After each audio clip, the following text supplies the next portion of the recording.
उ जब केक कटलक न उ हाथ से उठौलक हमरा बड़ा घिन लागत रहे हमरा वो उजरे उजर केक रहे। भाई विजेंदर जी को आप बहुत अच्छी तरह से पहचानते होंगे आप लोग। भाई विजेंदर जी माने में आजकल कुछ ज़्यादा ही इंटरव्यू देने लगे हैं, ठीक ना। पहले तो उतना सोशल मीडिया पे एक्टिव नहीं रहते थे, आप कुछ दिन से इतना एक्टिव है कि मत पूछिए। पवन सिंह जी का बर्थडे था 5 जनवरी को, ठीक ना। उसमें एक बयान दिए ऐसा ना कि क्या कहें सनी लियोन जी के बारे में। सनी लियोन के कहती है क्या भाई विजेंदर जी कि वही हाथ से केक खिला दिया पवन सिंह को, ठीक ना। पवन सिंह को तो भैया केक खिलाए, ठीक ना, वो तो अच्छी बात है, केक खिलाना चाहिए। अब विजेंदर भाई कहते हैं कि वो हाथ से खिलाना नहीं चाहिए।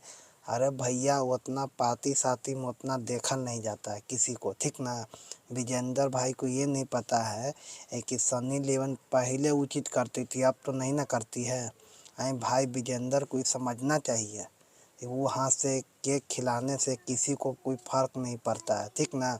अब बात रहा आपका, आप तो इतने बड़े सुपरस्टार हो के भोजपुरी इंडस्ट्री में काम भी कर चुके हैं, इतने भी आप लोग को पास नॉलेज नहीं है भाई विजेंदर के बारे में, ठीक ना। भाई विजेंद्र यादव एक शूटिंग के दौरान कहे थे, मालूम को चाहिए किसी से मांगते थे मैं कहूँ से काम तो मिल जाए, कम से कम कहूँ में से काम मिल जाए। जो गाना उन गाने आता था ना उनसे बोलते थे मैं फिल्म में एक बार रख लीजिए आप लोग, काहे कि मेरा फेस वैल्यू बन जाए, ठीक ना। भाई विजेंद्र ऐसा ऐसा जो है ना कि क्या बताएं। भाई विजेंद्र यादव कि अब इंटरव्यू के दौरान ऐसे ऐसे बात बोलते हैं कि हद से ज़्यादा हैं। आप लोग क्या कहते हैं भाई विजेंद्र भाई के बारे में, आप लोग हमें कमेंट बताइएगा, ठीक ना। अब भाई विजेंद्र के बारे में क्या आप लोग सोचते हैं। भोजपुरी इंडस्ट्री में पहले बहुत पहले काम कर चुके हैं, अब नहीं कर पाते हैं क्योंकि उनसे अब नहीं हो पाता है। भाई विजेंद्र यादव के बारे में क्या समझते हैं अब आप हमें कमेंट करके बताइए। मिलते हैं नेक्स्ट वीडियो में, तब तक हमें इजाज़त दीजिए। जय हिंद।